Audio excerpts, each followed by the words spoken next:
Hello everyone, welcome back to un explore literature. इस video के अंदर हम डिस्कस करने वाले हैं एफ्रा बेन का एक बहुत ही फेमस प्ले द रोवर। लेकिन जो प्ले है उसको समझने से पहले आपको ऑथर और उसके बैकग्राउंड के बारे में पता होना चाहिए, इसलिए पहले वो डिस्कस करेंगे। तो एफ्रा बेन एक English play right, poet, pros writer और एक ट्रांसलेटर थी रेस्टोरेशन एरा की। ये सबसे पहली इंग्लिश वुमेन थी जिन्होंने जो अपना लाइवलीहुड है वो राइटिंग से कमाया था। Then her notable works are Orinoco, The Rover, Love Letters Between a Nobleman and His Sister, etc. अब सीधा बात करते हैं कि ये रेस्टोरेशन एरा तो आपने बोल दिया, लेकिन ये होता क्या है, उस टाइम पे था क्या। तो ये जो हमारा रेस्टोरेशन कॉमेडी है वो पॉपुलर हुआ 1660 से 1700 के बीच में। प्योरिटन रूल था जब इंग्लैंड में, तो उस टाइम पे 18 साल के लिए थिएटर्स को बैन कर दिया गया था because theatres were considered immoral. तो जब चार्ल्स सेकेंड आते हैं इंग्लिश थ्रोन पे 1660 में, तो इन्होंने बहुत ज़्यादा इनकरेज किया कोर्ट के एंटरटेनमेंट को और बिल्कुल ही रेडिकल अपोजिट डायरेक्शन में चल पड़े जो कि पहले हुआ था उसके। तो जो रेस्टोरेशन कॉमेडीज़ हैं उनके क्या क्या फीचर्स रहते हैं, इनमें सेक्सुअलिटी है जो उसको फ्रेंकली दिखाया जाता है एक्सप्लिसिट तरीके से, और जो मॉरल हमारे एक दिखाया जाता है ना कि वुमेन ऐसा बिहेव करेंगी, मैन ऐसा बिहेव करेंगे, तो वो सारी चीज़ों से हट के ये चीज़ें रहती है। इसमें थोड़ा अपोजिट दिखाया जाता है कि विमेन अपने जो सोशल कॉन्स्ट्रक्ट्स हैं उसमें ही बंद के नहीं रहेगी, वो भी आगे बढ़ेगी, या फिर मैन है जो वो अलग तरीके से बिहेव करेगा। तो थोड़ा सा जेंडर अपोजिट रोल्स भी यहाँ पे दिखाए जाते थे उस टाइम के हिसाब से। तो जो ये प्ले हैं वो सटायर रहते थे या फिर कहीं क्रिटिक होते थे कंटेम्प्रेरी सोसाइटी का। फिर बात करते हैं ग्रोथ ऑफ रेस्टोरेशन थिएटर की। तो जब ये ग्रोथ ऑफ रेस्टोरेशन थिएटर हुआ उसके अंदर विमेन का रोल दिखाया गया। पहले क्या रहता था कि जो मेल है वही रोल प्ले करते थे फीमेल का भी स्टेज पे, तो फिर वो थोड़ा कॉमिक भी हो जाता था। तो इस तरीके से अपने कॉमिक जो भी प्लेज रहते थे वो दिखाते थे। लेकिन अब क्या होने लगा था, विमेन स्टेज पे आने लगी थी। तो फिर जब विलियम थर्ड आए, क्वीन फिर मैरी सेकेंड आई, तो इनके साथ साथ क्या हुआ, जो रेस्टोरेशन कॉमेडी है उसको ज़्यादा फेवर मिलना बंद हो गया था और बाद में वो बहुत ही लो लेवल पे आ गई थी। तो जो रूलर्स थे उनको ये लग रहा था कि जो हमारी मॉरलिटी है सोसाइटी के अंदर, उसको ये जो ड्रामा हो रहा है रोल कन्वेंशंस का, जेंडर रोल को हम एक्सचेंज करके दिखा रहे हैं, विमेन को इतना पावर दे रहे हैं, तो ये सारी चीज़ें ना बिल्कुल भी मॉरल नहीं है, अच्छी नहीं है हमारी सोसाइटी के लिए। तो इन चीज़ों को यहाँ पे डिस्कस किया गया। अब एक सबसे इम्पॉर्टेंट जो टर्म आता है हमारा इस प्ले के अंदर वो है कार्निवल। तो जो ये ईस्टर होता है ये बहुत ही इंपॉर्टेंट हॉलीडे रहता है क्रिश्चियन चर्च के अंदर, जो कि सेलिब्रेट करता है या फिर स्टार्टिंग बताता है कि ये एक तरीका है for the salvation of human souls. तो ईस्टर को सेलिब्रेट किया जाता है on Sunday after the first full moon. इसमें हम क्या करते हैं कि एक रिलीजियस फास्टिंग का पीरियड रहता है जिसको लेंट बोला जाता है, 40 दिन के लिए। एंड यहाँ से क्या रहता है, जो रिलीजियस हॉलीडेज डिक्लेयर हो जाती हैं क्रिश्चियन कैलेंडर्स में, ये चीज़ें रहती हैं। फिर यहाँ पे जो सेलिब्रेशन है उसके लिए परेड्स करी जाती हैं, रिच जो फीस्ट हैं वो करे जाते हैं, डांसिंग, मतलब पूरा सेलिब्रेशन का माहौल रहता है। इसी चीज़ को हम बोलते हैं कार्निवल, मतलब एक पूरा फेस्टिवल जहाँ पे सब लोग सिर्फ एक फेस्टिविटी में डूबे होते हैं, ना कोई ज़्यादा जेंडर या फिर सोशल कंस्ट्रक्शंस है, ना कोई जेंडर कंस्ट्रक्शंस है। ये नहीं है कि बिल्कुल ही ख़त्म है, बट बहुत कम रहता है उस टाइम पे as compared to the other time of the year. जो हमारा प्ले है उसके अंदर भी यही दिखाया गया है कि भाई कार्निवल का जब टाइम रहता है तो लोग फेस्टिविटी में डूबे होते हैं। एंड देन हमें एक सिंबल दिखाया गया है मास्क का। तो मास्क को हम यहाँ पे रिप्रेजेंट करते हैं कि हम अपना जो कन्वेंशंस हैं उनसे नहीं हट रहे हैं, बल्कि वी आर मास्किंग आवरसेल्व्स, ताकि हम ये भी ना लगे कि हम मॉरलिटी को हटा रहे हैं, ठीक है, इस तरीके से कि हम अपने आप को ही डिस्गाइज कर लेते हैं। तो जो नॉबल विमेन है वो बाहर निकल सकती हैं अपने घरों से, फ़न कर सकती हैं, लेकिन ये है कि भाई तुम्हारा अपना ना जो चेहरा है वो ढक लेना है। जैसे कि हमारी ये जो फ्लोरिडा और हेलेना है, इन्होंने जिप्सी विमेन का जो पूरा करेक्टर है वो अपना लिया था उस टाइम पे। तो इसी तरीके से रहता है यहाँ पे, और मास्क है जो वो बहुत हेल्प करता है। यहाँ पे स्टेज पे भी मास्क का रिप्रेजेंटेशन दिखाया जाता है, ये सारी चीज़ें रहती हैं। एंड उस टाइम पे द थिंग्स आर नॉट इतना ज़्यादा कंट्रोल के अंदर, तो बस फेस्टिविटी का माहौल रहता है एंड आप डिस्गाइज कर सकते हैं, मास्क का यूज़ होता है। ये 3 चीज़ें आपको याद रखनी है। अब हम कैरेक्टर्स को डिस्कस कर लेते हैं। हमारी फर्स्ट कैरेक्टर है फ्लोरिडा, जो कि एक बहुत ही virtuous young Spanish noble women है। उसके बाद है बेलविल। बेलविल इसके लवर हैं फ्लोरिडा के। Then is Willmore. विलमोर एक इंग्लिश नेवल कैप्टन है। हेलेना फ्लोरिडा की बहन है। डॉन पेड्रो इनका भाई है। Then is Don Antonio. Don Antonio Pedro का दोस्त है जिससे वो फ्लोरिडा की शादी करवाना चाहता है क्योंकि वो रिच आदमी है। देन इज वेलेरिया जो कि इनकी कज़न है। तो देखो ये 3 बहनें हो गई कज़न को मिला के, फ्लोरिडा, हेलेना और वेलेरिया, और एक इनका भाई हो गया डॉन पेड्रो जिसका दोस्त है डॉन एंटेनियो। द रोवर एक 5 एक्ट का प्ले है जिसके अंदर हमें सबसे पहले इंट्रोड्यूस करवाया जाता है 2 विमेन कैरेक्टर से जो कि है फ्लोरिडा और हेलेना, फिर उनका भाई डॉन पेड्रो और उनकी एक कज़न वेलेरिया। तो जो डॉन पेड्रो है वो चाहता है कि फ्लोरिडा शादी करे उसके एक दोस्त से, डॉन एंटेनियो से, जो कि बहुत रिच मैन है। लेकिन जो फ्लोरिडा है वो पैसे के लिए शादी नहीं करना चाहती। She wanted to marry Belvile जो कि एक पुअर इंग्लिश क्वेलियर है। ऑन द अदर हैंड जो हेलेना है उसको बोला गया कि भाई तुझे नन बनना है। तो अब क्या हो रहा है, ये जो दोनों बहनें हैं ये मानना नहीं चाहती अपने भाई की बात, और ये चाहती हैं कि ये क्या करें, खुद एक्सप्लोर करें चीज़ों को, ये किसी की बातें ना माने।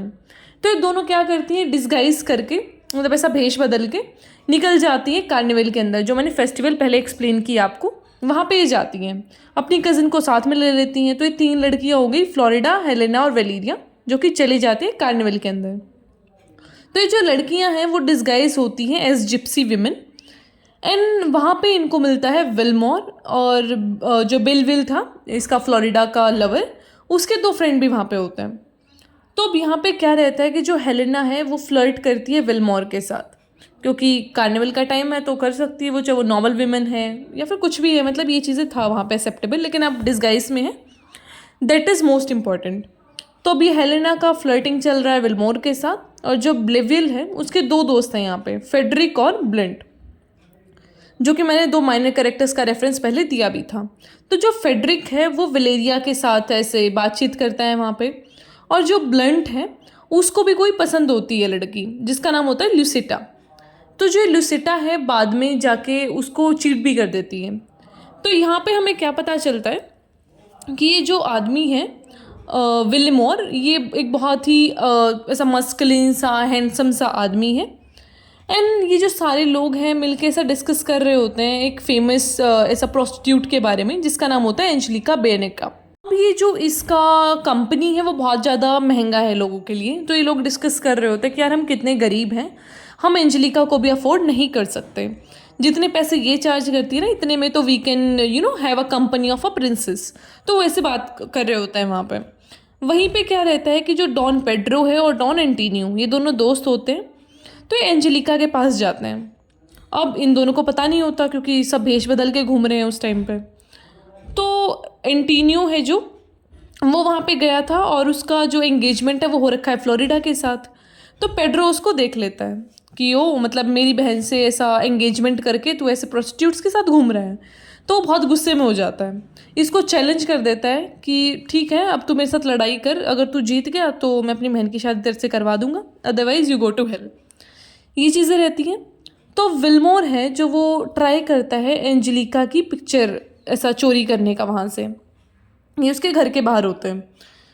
तो जैसे लड़ाई वड़ाई हो जाती है वहाँ पे, तो अब विलमोर हमारा स्ट्रांग आदमी है पूरा, तो वो इन दोनों को हरा देता है, डॉन पेड्रो और डॉन एंटेनियो दोनों को। जो एंजेलिका है वो बहुत खुश हो जाती है इससे और इम्प्रेस भी हो जाती है, तो वो उसको अपने जो चैम्बर है उसमें बुला लेती है, तो अपने रूम में इसको बुला लेती है, and she fall in love with him. अब उसके बाद क्या होता है एक्ट 3 में, हेलेना है जो प्यार में पड़ जाती है विलमोर के, ब्लंट प्यार में है लुसिटा के, वेलेरिया फ्लर्ट करती है फेडरिक के साथ, फ्लोरिडा है जो वो चेक करती है मतलब लॉयल्टी ब्लेविल की जो कि उसका लवर था। अब जो लुसिटा है उसने धोखा दे दिया ब्लंट को, तो वो अपना सारा जो पैसा उस पर लुटा देता है, लेकिन एट द एंड वो उसे चीट कर देती है, तो ये बहुत टूट जाता है। लेकिन जो फ्लोरिडा होती है वो वेट कर रही होती है ब्लेविल का शाम को, तभी विलमोर आता है ऐसा शराब पी के पूरा, and he tries to rape her. तभी बिलविल आके फ्लोरिडा को बचा लेता है, और ब्लेविल बहुत गुस्से में हो जाता है कि तेरी हिम्मत कैसे हुई ऐसे मेरी लवर को हाथ लगाने की। तो बोलता है चल लड़ मेरे से। तो विलमोर बोलता है कि भाई मेरे को तेरे से नहीं लड़ना। इंस्टेड वो किससे लड़ लेता है, एंटोनियो से लड़ लेता है। अब एंटोनियो को वो पूरी तरीके से घायल कर देता है, और मैंने आपको पहले भी बताया कि एंटोनियो को पहले किसने चैलेंज दिया था, इसके फ्लोरिडा के भाई ने, कि भाई लड़ मेरे से तू। लेकिन अब विल्मोर से लड़ाई होने के बाद ये इंजर्ड हो जाता है और ये इस तरीके से गिर जाता है कि सभी लोग सोचते हैं कि भाई ये तो ना मर गया है। अब इतने में ये तो भाग जाता है विल्मोर। तो सोल्जर्स आते हैं और अरेस्ट कर लेते हैं बेलविल को कि भाई तूने करा है ये सब यहाँ पे। उसके बाद क्या रहता है, एंटोनियो हो गया इंजर्ड, अब वो फाइट नहीं कर सकता। तो एंटोनियो बोलता है बेलविल को कि यार तू मेरी जगह लड़ ले। अब बेलविल को तो लड़ना ही था, वैसे भी खुद का प्रूव करना था उसको स्ट्रेंथ, ताकि वो फ्लोरिडा से शादी कर सके। तो उसने क्या करा, वो एंटोनियो की तरह डिस्गाइज होके लड़ने चला गया पेड्रो के साथ और उसको हरा दिया। अब पेड्रो जी इम्प्रेस हो गए हमारे कि ओ चलो ठीक है, तुम तो बहुत स्ट्रांग हो, कर लो मेरी बहन से शादी। इतने में हमारा विल्मोर आता है और बोलता है कि यार ये तो ना वो है गरीब आदमी है बेलविल, ये कोई रिच आदमी नहीं है वो। तो वो सारे प्लान को स्पॉइल कर देता है वहीं पे। अब उसके बाद क्या होता है, जो फ्लोरिडा है वो रिवेंज लेना चाहती थी विल्मोर से कि यार ऐसे हर चीज़ में टांग अड़ा देता है बीच में, पता नहीं कैसा है। तो उसको फॉलो करते करते वो ना जो ब्लंट है उसके घर पे चली जाती है। तो वहाँ पे जो ब्लंट था वो टूटा पड़ा था बिल्कुल, अपने जो हार्ट ब्रेक है उसकी वजह से। लुसिटा उसको धोखा दे के चली गई थी। तो अब वो कुछ भी हरकतें कर रहा है, तो उसने क्या करा, रेप करने का कोशिश करा फ्लोरिडा का। तो तभी वो उसको अपनी वेडिंग रिंग दिखाती है अपनी नोबिलिटी को प्रूव करने के लिए कि भाई मैं एक नोबल विमेन हूँ। तो वो उसको छोड़ देता है। तभी जो ब्लेविल, पेड्रो, विल्मोर, ये जो सारे लोग हैं आ जाते हैं इसके ब्लंट के घर पे और ऐसा बोलते हैं कि यार तेरे बस का कुछ नहीं है, तेरे को तो वो लड़की भी चीट करके चलेगी। तो तभी वो ऐसा पूरा बोलता है कि हाँ हाँ ऐसा कुछ नहीं है, देख मेरे पास एक और है अभी। तो तभी अब वो तो डिस्गाइज में थी, कोई उसको पहचान नहीं पा रहा है, लेकिन बाद में जो ब्लेविल है वो पहचान लेता है उसे। एंड अब शादी हो जाता है ब्लेविल और फ्लोरिडा का। उसके बाद जो फेडरिक है वो वलेरिया से शादी कर लेता है। तभी क्या होता है कि वहाँ पे एंजेलिका आती है पिस्टल के साथ और वो विल्मोर को धमकी देती है कि मैंने तेरे को मार देना है क्योंकि तूने मेरा हार्ट ब्रेक किया है। लेकिन थोड़ी देर बाद वो शांत हो जाती है और बोलती है कि ठीक है, तू भी अब इस दर्द को सह हार्ट ब्रेक के, क्या ही तुझे मार के मैं क्यों तुझे हेवन में पहुँचाऊँ। तो ये चीज़ें यहाँ पे रहती हैं। तो फिर उसके बाद जैसे ही डॉन पेड्रो आता है वो फिर से चैलेंज करता है एंटोनियो को कि ठीक है, पहली बार तो तू लड़ नहीं पाया था, अब लड़ ले मेरे साथ। फिर हेलेना आ जाती है। हेलेना को देख के विल्मोर बोलता है कि यार तुम मेरे से शादी कर लो। तो फिर बाद में हेलेना की शादी हो जाती है विल्मोर से।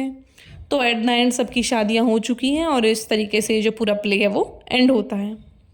अब इसके थीम्स को डिस्कस करते हैं। हमारा सबसे पहला थीम है डिस्गाइज, जो कि कार्निवल के टाइम पे बहुत ज़्यादा पॉपुलर भी था कि लोग मास्क लगा के अपना जो भी एक सोशल हायरार्की है उससे परे हट रहे थे। नोबल मैन छोटे लोगों के साथ भी मिल रहे थे। तो ठीक है, वो क्लास हायरार्की वाला जो चीज़ है ना उसको बिल्कुल शटर कर दिया गया था, क्योंकि फ्लोरिडा है, फिर उसकी शादी हो गई थी ब्लेविल से जो कि एक पुअर मैन था।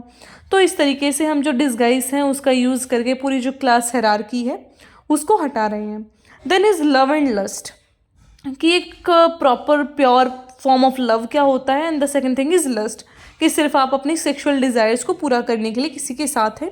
ये थीम भी बहुत ही मेजर रहा है, एंजेलिका के थ्रू ये सारी चीज़ें दिखाई गई हैं। देन इज़ विमेंस स्ट्रगल, कि विमेंस को कितना स्ट्रगल करना पड़ता है। वहाँ पे ब्लंट उसको रेप करने का ट्राई करता है, पहले विल्मोर ने ट्राई किया था। तो यहाँ पे यही दिखाया गया है कि जब भी औरतें घर से बाहर निकलती हैं वो कुछ अपने आप को एक्सप्लोर करने की या फिर सोसाइटी को एक्सप्लोर करने की कोशिश करती हैं, तो उनको हमेशा स्ट्रगल करना पड़ता है, उनको हमेशा थ्रेट किया जाता है। तो इन सारे थीम्स का एक बहुत ही मेजर रोल रहा है पूरे प्ले के अंदर। आई होप आपको ये प्ले समझ आया होगा। फिर भी कोई क्वेश्चन है तो उसे आप कमेंट बॉक्स में डाल सकते हैं, I will answer that. And I will also post important questions for this, तो स्टे ट्यून्ड। बहुत सारी वीडियोस अब आने वाली हैं, तो आप अपना फुल फ्लेजेड तैयारी अब स्टार्ट कर सकते हैं। So I will meet you in the next video. Till then take care, stay happy, stay healthy and don't forget to subscribe the channel, क्योंकि हमारे 3K जो सब्सक्राइबर्स हैं वो होने वाले हैं।